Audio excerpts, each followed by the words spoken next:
Ligulac is we're now in a game number 1. Hold that thought for a second for Matt Sharino in the upper left. You gotta leave us hanging here, BO? Okay, sure. I will talk about it in a second. The upper left for Matt Sharino in the blue. It's Future. And his opponent, the question is he as favored on a Ligulac as he is by Twitch chat? It's special.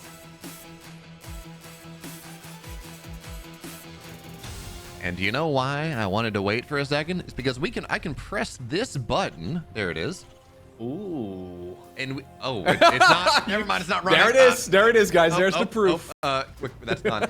It was about. Actually, the number was pretty accurate. It was like 65-35 was Ligulac's prediction in his special's favor. So the number was right. We just I forgot. I think that's about fair. Yeah.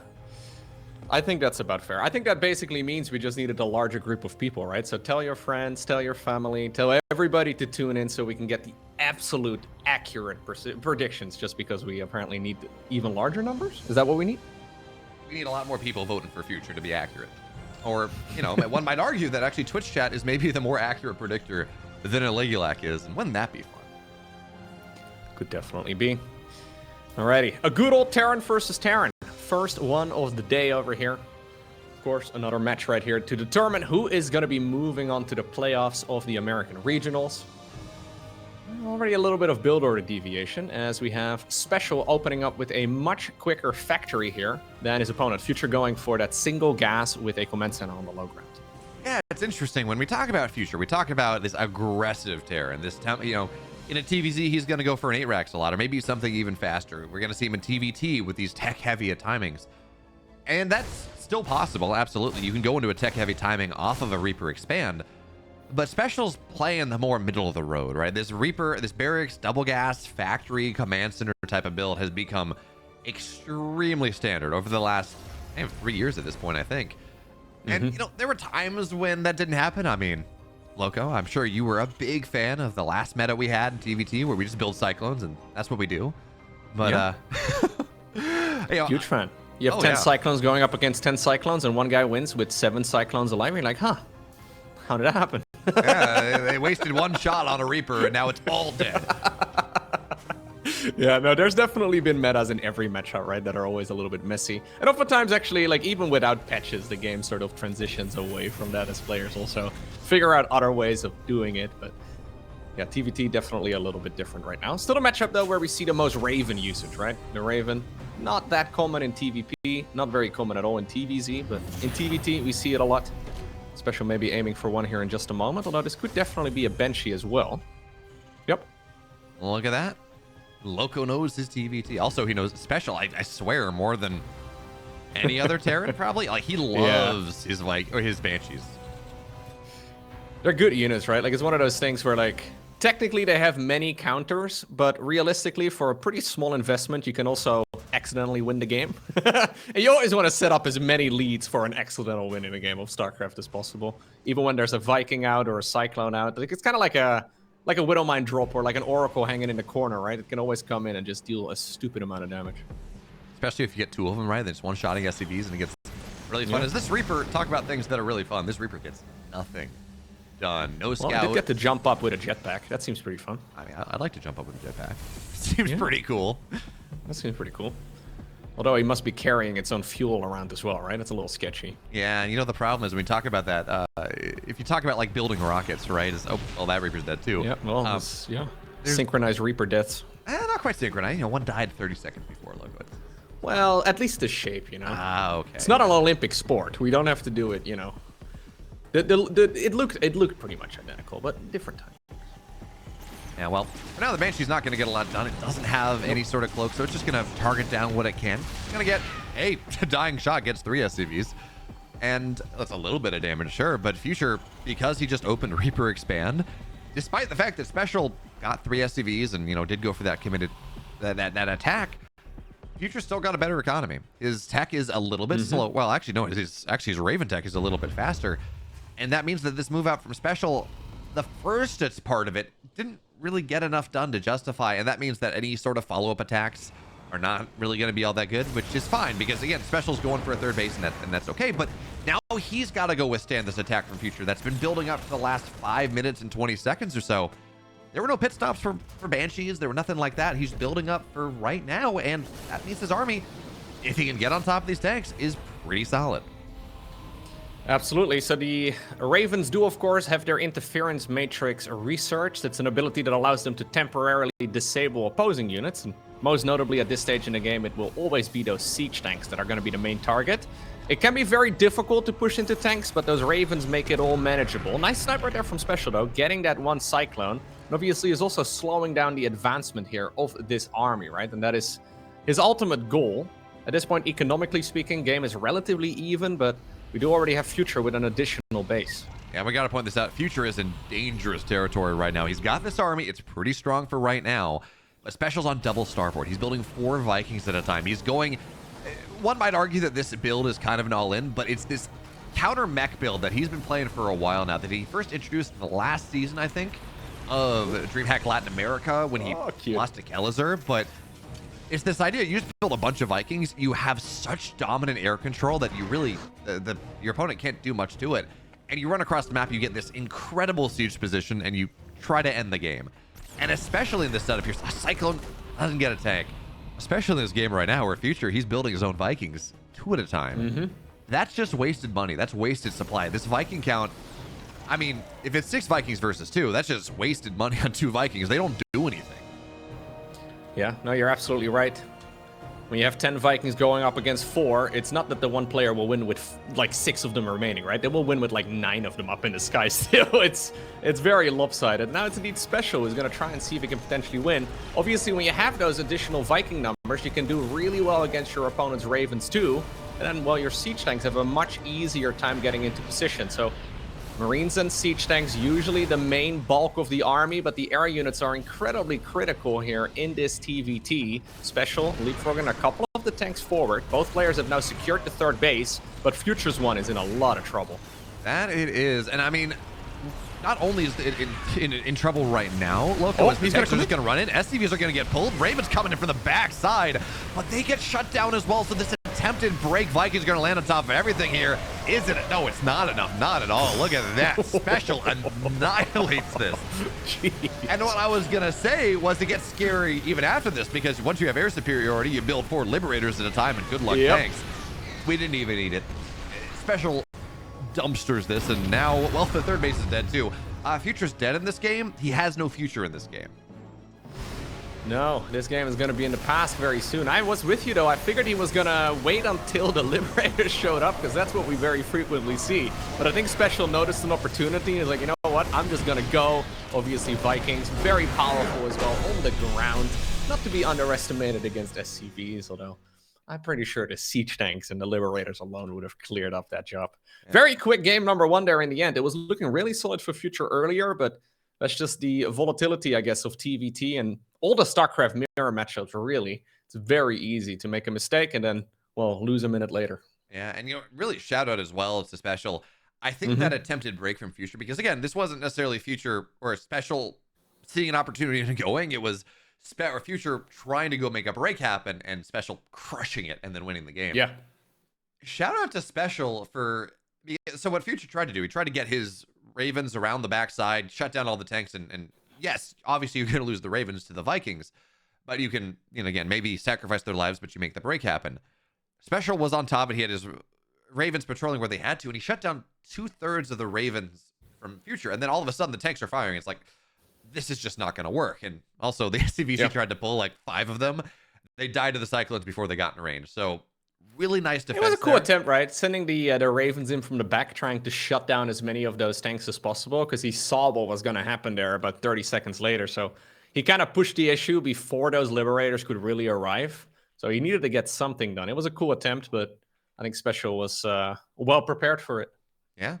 Again, this makes a lot of sense. SpeCial has been doing this build for about 2 or 3 years now. He's kind of the progenitor of it. He's been iterating on it. And it's one of those things where, like, you look at Max Packs on a single gate expand in PvP, he knows more about how to handle every single part of that than anyone in the world. And I think it's fair to say that SpeCial's kind of on the same path, maybe not to the same extent, because he doesn't do this every single TVT, but kind of on the same path, right? Where he does this more than anyone else, so he knows what to expect and knows all the different branching iterations of it compared to Again, pretty much anyone else. Now, game number 2 in his best of 3. It's going to be on Post Youth, which is that funky map that we have been seeing, I think we can all say, a surprising amount of the time. Top right-hand corner, in the blue, it's Future.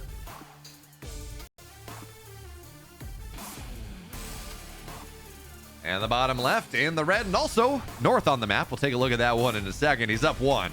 It's SpeCial. I wanted to talk about the map layout some more, but maybe, well, the only part of the map that's important is this section right over here. You can see a bit of an arrow in the top right-hand corner of your screen. If it's not just barely blocked by the ESL StarCraft 2 logo. Either way, there is a little arrow that indicates where the Reapers can jump into the main base of Future. Problem is, this main base is absolutely massive. There's a couple of locations where those Reapers can easily get in. And the question is Future going to be able to hold against it, right? It's so easy to accidentally slip up. Now, luckily for him, he did go double gas. So he should be able to at least get some unit production going. Yeah, it's kind of funny. I look at this map and like your first blush, you're like, oh, you know, it's a free natural. I'm going to go and get greedy. But then you realize that there are like 5 Reaper cliffs. It's like, no, yeah. I can't. I against other matchups, I can. He's scouting, but he's scouting on the wrong side. Obviously, you can't really cover the entire map here. Okay, it's going to be a Reaper. Factory on the back of it too. Getting a Hellion out is very critical, but there will be a moment here where SpeCial is just simply going to have the bigger numbers. Yeah, I mean, as long as you can get your factory up, you're going to be okay, right? Hellions are pretty good. And, okay, so SCV right moves in, gets the scout, sees, importantly, where the factory is going to be, because that's what you want to do, right? When you have this Reaper advantage, when you have the 2 Reapers versus 1, you want to try to get on top of the factory quick as possible. So now, this is a really good scout out of Future. He will lose some damage. Oh, look at that! Hey, that was pretty cool. Okay, here's the Reapers coming in, though. At this point, it's 2v1. Second one will be spawning in a moment, but the factory finishes, and that is the most important part. Sometimes that factory is positioned in such a way that it's really difficult to actually get it to complete. Hellion is on the horizon. We have a Reaper for a Reaper that works out here for Future. Really wants to get another one as well. SCV's on the hunt. They're smelling blood. But this is already pretty good right here. For the Terran player in blue, there's the Hellion, and there's the kill on that second Reaper. Yeah, it's always a little bit awkward when you got to deal with this. And SpeCial is still committing, by the way. Reaper barely stays alive. And, well, okay, well, Hellion actually goes down, which is actually a bigger deal, right? There's another Hellion on the way, but you said this is good for the blue Terran. It is, kind of, right? Because he's not dead. But he took a little bit more. Now, these Reapers are very low, and they're going to get gunned down pretty quickly. So it looks like at the end of the day, Future is going to lose another Reaper, but will be able to survive this for the most part. At this point, you can try to camp the barracks, and this should be done. But losing that Hellion gave this a little bit longer lease on life than it probably should have. Yeah, those Hellions are so critical. Usually, as soon as the Hellions are out, that's when life looks a little bit easier. And when Future first pushed back those units, or pushed back, rather, those units, when the Hellion popped out, it looked pretty good for him. But ultimately, he's still stable, right? And now, you have that weird moment where what do you do with those barracks on the other side of the map here is SpeCial. Do you keep producing? Do you fly one of them back home? Do you use one for scouting? Well, suddenly Future is now sending everything that he's got across the map as well, forcing additional unit production on those barracks. Nice grenade there in the end. Does get surrounded by some of those SCVs in red, but he's going to continue the aggression. Yeah, he is, and he gets a couple SCVs. That's a big deal. Also, honestly, as important as killing these SCVs are, is that Mule has lost so much mining time, so much lifetime of it. And now the Hellion dives in once again, looks for some more stuff. Yeah, the Cyclone's not as powerful as it once was. Not the last patch, so it's not this end-all, be-all, end of all early game defense. But when we're looking at units on low HP as they are, there is that. By the way, what is this drop from Future? It's got 2 Marines and a medevac. 2 Marines and a medevac sounds like the beginning of a bad joke. Where do we go? We're just gonna send them in. I mean, killing the SCV that's building the barrack or the command center would be cute. All right, we're gonna pick them up. I mean, this isn't as scary as it once used to be, right? With those Cyclones, I guess, as the SCVs from Future are now popping into the command center itself. Try and keep them alive for a little bit. Cute way of, well, keeping them around for just a bit longer, but ultimately, this will be pushed back. You know, Loco, I gotta say, I'm really happy. You know, the first series we had of the day wasn't very NA. It's kind of cheesy, sure, but not wild, not wacky. Look at the Marines, dude. They're not scared. men with jetpacks, a couple of raiders over here, but we're just gonna drop out of our plane and we're just gonna start shooting at them. There we go. Yeah, hot dropping on top of everything. These, in a world where no one is scared, I don't know. There's some sort of like hot dropper. Anyway, point being, I am so happy that after one series of it being technically an America's game, but not really channeling the powerful clowns, that we have this game right now, because this is getting us into, this is properly getting us into America's. Great micro deal here by Future in particular. I'm really liking what he's doing. I mean, SpeCial also had some really good moments, of course, but really liking the way that Future has been controlling this game so far here in general. Ultimately, on Post Youth, you can get that expansion going pretty easily. The third base, well, that one will likely be taken all the way over here, which feels very far away, right? It's difficult to control all of that space.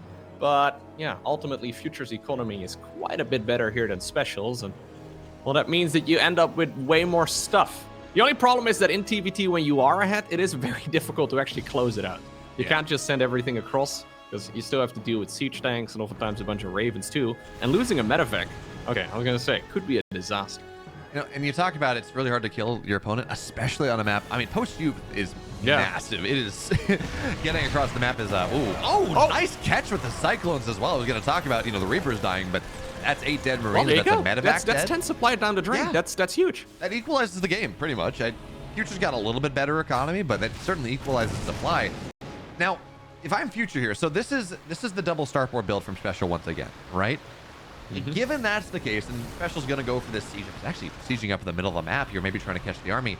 As Future, do you want to mine out the mineral wall just to give yourself another attack path? Because as Future right now, if SpeCial is able to siege up outside the natural, that feels almost impossible to break. Now, for now, Future's on the other side of the map. He's got this he's making a CC on location, by the way. Yeah, I was going to say that one is going to get killed easy peasy because this is a different lane. SpeCial is protecting the middle lane on this map, but the top lane...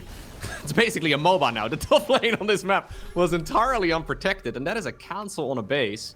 So nicely done right there by Future. I think he now realizes by seeing the amount of flying units that he's once again playing against a similar thing. He is once more building Vikings though. Yeah. How do you feel about that? I mean, I like in general Vikings are good in the matchup, but I think in this setup, he needs to identify that this is 2 starport to 1. So either you build your second starport, which it feels reactive and you're just going to be too far behind, or you just stop building Vikings and play other things. For now, auto turrets get dropped. He's going to get some Vikings, and well, the Liberator's going to die here as well. So that's pretty solid. But the tanks, I mean, there's not a lot that defend. The siege up right now is vulnerable because of the Vikings, because of the tanks. Although, hey, they get a pretty solid shot off. But I think if you're Future here, you just try to play. Don't lose Ravens. Ravens looking for the shutdown. They're just dead. Auto turrets going to get dropped for almost no value. 1 tank falls, but it really seems as we look at this game, Loco, in the mid game, even as SpeCial's down in supply, it really does feel like Future doesn't have a good idea about how to handle this double starport all in that we're seeing Future, or that we're seeing SpeCial just do time and time again. Yeah, this double starport stuff is incredibly powerful, right? Just having that air superiority really does make the game so much better to play. Future needs to be very cautious. Now there's Liberators in the mix, and this is exactly why Liberators are so scary. You can force your opponent to unsiege. Okay, it looks like the Viking numbers, though, are going to be enough for the time being, but more of them are coming up. This is the moment where Future pulls the trigger. He wants to see if he can overwhelm this, but that does mean that he's going to be feeding a load of SCVs to all of those siege tanks. Ultimately, Future pushes this away, and GG is cold. SpeCial.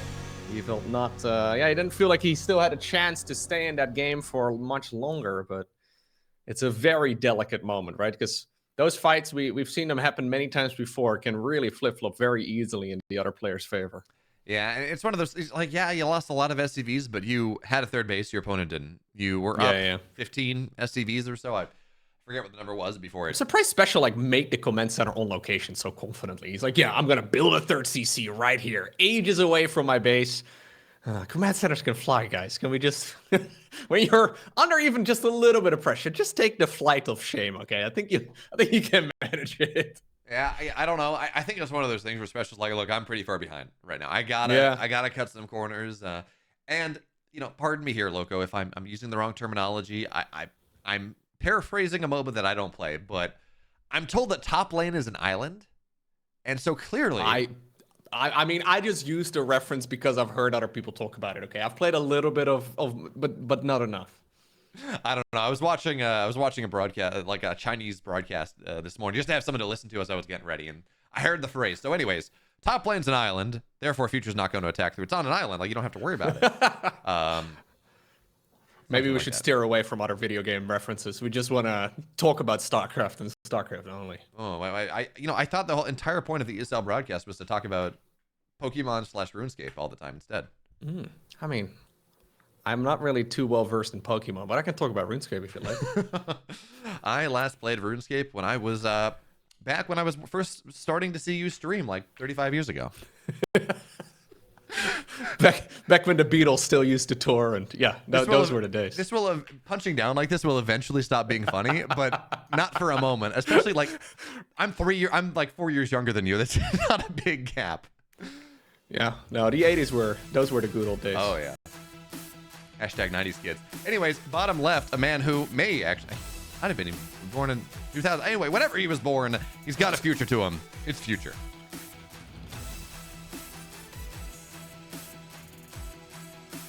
Born in 2002, apparently, according to Wikipedia. There you go. His opponent, though, in the opposite corner. Definitely a little bit older. With the red SCVs, it's SpeCial.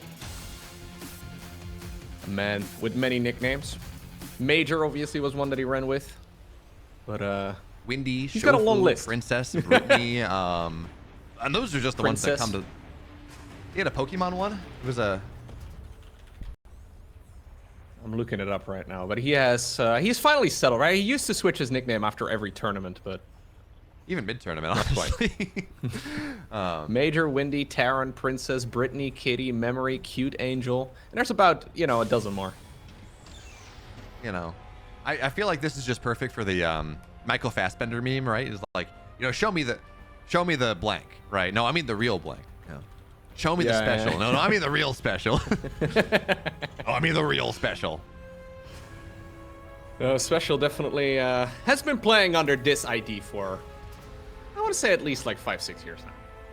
Yeah, I've never really asked him, but I wonder what it was that kind of made him decide to settle down on a name. I think there's probably a lot of people shouting at him like, come on, man. I don't know, because it feels just pick a name and stick with it. It feels like it was also right around the same time we started, because remember, he used to be famous for not showing up to events. Ooh, Future gets the first shot on here, so he's gonna. Oh, okay, KDA charge zones him out. Is he gonna get the kill? I don't think. He's still gonna chase him. He's gonna chase in, but now SCVs are gonna get pulled, and the Reaper. There's gonna be another one popping out. So he tries, doesn't really work out. But I want to say he stuck with SpeCial right around the same time that he stopped canceling going to events, right? Because for a time he would sign up for things and just not show up pretty consistently, and it feels like he became SpeCial right around the same time. Like he started taking the StarCraft 2 career maybe a little bit more seriously. I don't know. That's idle speculation. Ooh. Yeah, could be for sure. Yeah. I mean, obviously, if you're changing your nickname all the time, it's really quite difficult to create a brand for yourself as a pro gamer. So I think ultimately sticking with something is, the better choice, especially if you're not a fan. As we do have a Hellion waiting on the high ground. Ooh. Reaper grenade does go down, but he ends up walking into his own grenades. Okay, SpeCial losing both of them here for essentially free is really good for Future, because this shuts down any Future scouting. Well, it shuts down any SpeCial scouting. It doesn't. Future scouting for SpeCial is what I'm trying to say. Is this where I'm doing it again, man? This is just like the nice cast all over again. Here at Local, I'm gonna be nice because there are two confusing names. It's $50 a reference, okay? That's we're not gonna. Actually, what am I talking about? Chat tells me you're a billionaire. Like, no, it's $200 a reference. I'm counting. It's good right now. Oh man, we broke before the end of the day. Nah, dude, you're a billionaire. You can say there's $200 a reference is nothing. I'm a billionaire now. Yeah, I thought I was a multi-billionaire. Well, that's better than being a single billionaire. So like, you're not making your point. You're not making your case here. Yeah, is it though? We do have a cheeky little medevac drop going across the map. Future just bringing whatever he's got. We do have that single Banshee again. We already talked about it, but SpeCial, a big fan of making a Banshee and trying to catch the opponent off guard. And if all the attacking units here from Future are indeed on the other side of the map, life is good. Okay, getting a Widowmine kill here for a Reaper. Not a bad trade, but he did lose both of the Reapers right there in the end. Yeah, but you just have, I mean, this is kind of a dirty siege up, right? With the doodad, the map terrain that is as it is. It's pretty hard to get on top of it, but that's the benefit of the Banshee. I like that. That's pretty Yeah, good. he's actually going to get the kill at this rate if he doesn't pick it up with the Medivac. Okay, we'll save it in the end, but that means that SpeCial is going to be able to push back this army from Future. Yeah, and you know, I like the idea from Future. You know, the map terrain is a pretty solid pushing position, and if you think about it, at the end of the day, the Banshee exists. It doesn't get any damage done on the other side, so you're kind of implicitly denying damage to this tank. It's you gotta be careful, right? An auto turret will snipe that very quickly.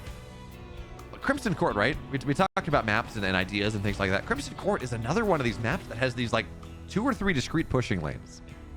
You know, you got through the middle, but you got these weird islands that eventually you can mine through that make it kind of easy and kind of hard to go expand with at the same time. So if you mine out the walls, the Banshee's now going to show up on the other side and get some nice counter damage done. Yeah. If you mine through those mineral walls, that third base linear position is pretty hard to go counter. Unless you're dropping or something, you got to knock rocks down. So it's going to be interesting to see how players look to expand into this map. You know, we talked about the last map and top lanes and island or whatever it is. It's even more so true on this map. Yeah, no, absolutely. Here's Future, though, ready to go across the map once more. We do have that single starport, by the way, here from SpeCial this time around, and it's Future going for the double starport shenanigans, which is a nice 180 from what we've had so far in this particular series. I do like this potential here, though, for Future, because he does have a scary army. There is an extra Raven for SpeCial, so that is nice. He's got one additional one here compared to his opponent. A good start right there to be engagement 2 for SpeCial. Just killing one of those siege tanks in blue. Easy peasy. Yeah, that was a massive shot. Now, Future's pulled a couple SCVs with this. This might just be for repair, might just be a mistake. I don't know. But it's interesting to see him go for that. This might actually, well, we're going to have to actually just back it up for the time being. The this is really nicely done by SpeCial. Yeah. He pulls Future back. He kills off some of the reinforcements. Cyclones will die. But what do you think? Are these SCVs just for the repair on the Vikings to really consolidate that air lead, or? I mean, we have 3 CC right now for SpeCial versus 2 CC for Future, right? He needs to get something done, and he needs to get it done soon. I wanted to make a Future joke there for a little, but we don't have a lot of Future. If we don't continue right now, we're in a lot of trouble. So SpeCial already sieged up here. Well, that siege tank is going to be in a lot of trouble. He is kind of zoned out of his own natural at this rate, so he needs to be cautious. Yeah, and the Vikings, I like that, excuse me, the Ravens, I like that the Ravens got some energy out. They shut down one of those tanks and didn't really, as those Marines on the counterattack don't get anything done. It didn't really do a lot, but it did delay the push a little bit as the tanks unsiege, re-siege, start to slowly push forward. And you know that you're not going to find it, I mean, again, this is good. It's slowing the push down.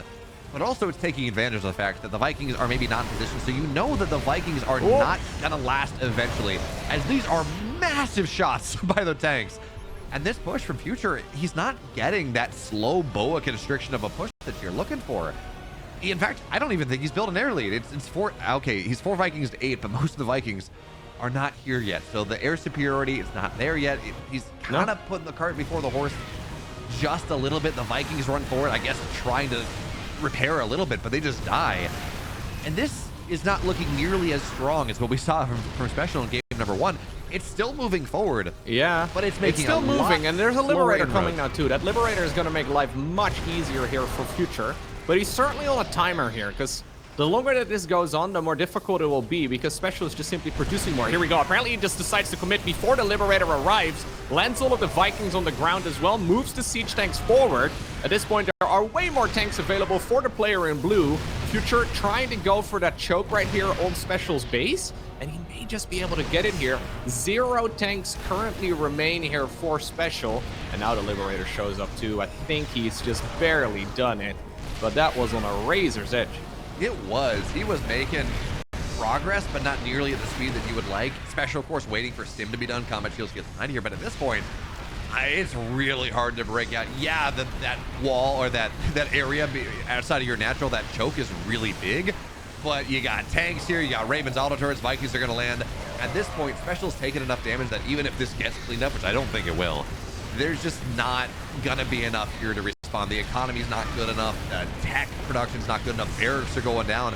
So Future is going to move on to the playoffs at this point. He's going to be able to join Estrella and Scarlet and Trigger and all of these mainstays, which is, hey, you know what? Future back to form. Pretty solid idea. Yeah.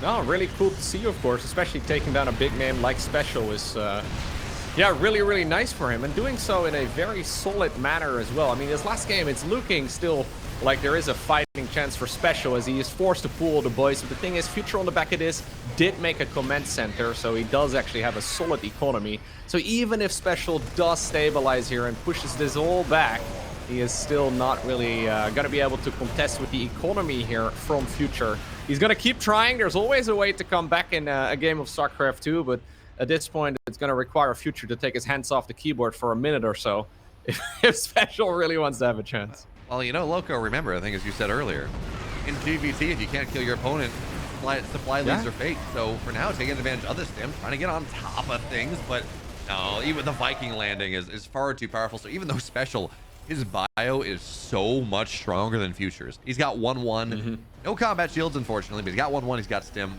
The Future only just got stim right now.